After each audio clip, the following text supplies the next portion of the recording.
অনেক দিন পরে একটু গরুর মাংস রান্না করে, যেহেতু আমরা সাধারণ মধ্যবিত্ত মানুষ, সেজন্য আমাদের সবসময় গরুর মাংস খাওয়া হয় না। হঠাৎ করে গরুর মাংস খাওয়া, যেহেতু গরুর মাংস দাম অনেক বেশি, যে 1 কেজি গরুর মাংস নিচ্ছে 800 টাকা। হ্যালো এভরিওয়ান, কী অবস্থা? আশা করি সবাই ভালো আছেন, আমিও ভালো আছি। আজকে আমি গরুর মাংসটা রান্না করবো প্রেশার কুকারে, সেজন্য আমি হাতে মাখিয়ে বসাবো, সেজন্য আমি কষায় বসাই নাই। প্রথমে মাংসগুলো দিয়ে দিছে, দিয়ে পেঁয়াজগুলো পরিমাণ মতো দিয়েছে, হলুদ পরিমাণ মতো দিয়ে দিছে, এখন মরিচগুলো পরিমাণ মতো দিয়ে দেবো।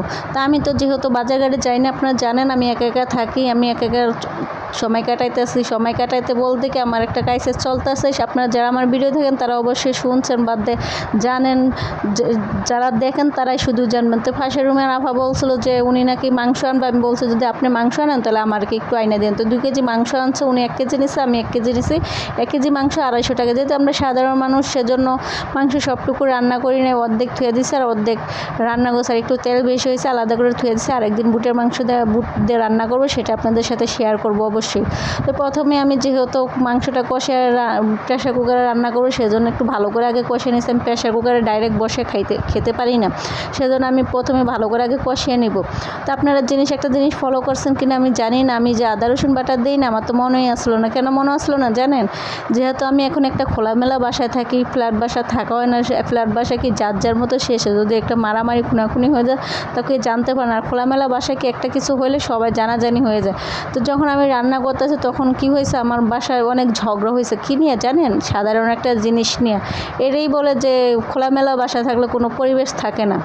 পরিবেশটা নিজের কাছে, সবার সাথে তো সবার বনে না। একটা সাধারণ রশি নিয়ে একটা রুমের আপা রশির মধ্যে ওড়না টানাইছে তার মেয়ের, সেজন্য সেটা দেখে আরেক আপার সে ঝগড়াঝাটি কি বলবো ভাই, কোনো বলার ভাষা নেই। এরকম মুখ বিশ্রী বিশ্রী ভাষা বলছে যা কোনো বলার মতো কিছুই নেই। ওরা কী দিছে, ওর কী খাওয়াইছে, ঘরে কী থাকে, কী রাখে, কার কাছে কী আছে না, সব কিছু মানে বিস্তারিত যা আছে। জন্য মানুষের জিনিস খেতে না, খেলেও মানুষ জেনে শুনে বুঝে তারপরে খেতে হয়। তো ফাইনালি আমার মাংসটা কষানো হয়ে গেছে। আমি এখন মাংসটা প্রেশার কুকার দিয়ে দেবো, যেহেতু প্রেশার কুকার দিলে একটু ভালো করে মাংসটা সিদ্ধ হয়। সেই মাংসটা আমার খেতে খুবই ভালো লাগে। তো আমি মাংসটা রান্না করার আগে ভাতটা রান্না করে নিছি। আর বাসার মধ্যে এত ঝগড়াঝাটি যা বলার বাহিরে, রান্নাই করবো না ঝগড়াই দেখবো, কোনো কিছু ভাইবা কুলে পাইতেছি না। তা আমার মতো এরকম কে প্রেশার কুকারে রান্না করার আগে মাংসটা ভালো করে কষিয়ে নেন। অনেকে দেখছি প্রেশার কুকারে রান্না করলে ডাইরেক্ট প্রেশার কুকারে উঠে দেয়, কিন্তু আমি ওরকম খাইতে পারি না। এরকম যদি আদা মশলার একটা অন্যরকম একটা গন্ধ আসে, আমার সেই গন্ধটা ভালো লাগে না। আমার কাছে রান্না করবো একটা অন্যরকম ফ্লেভার, স্মেল, গ্রান আসবে, অনেক ভালো লাগবে।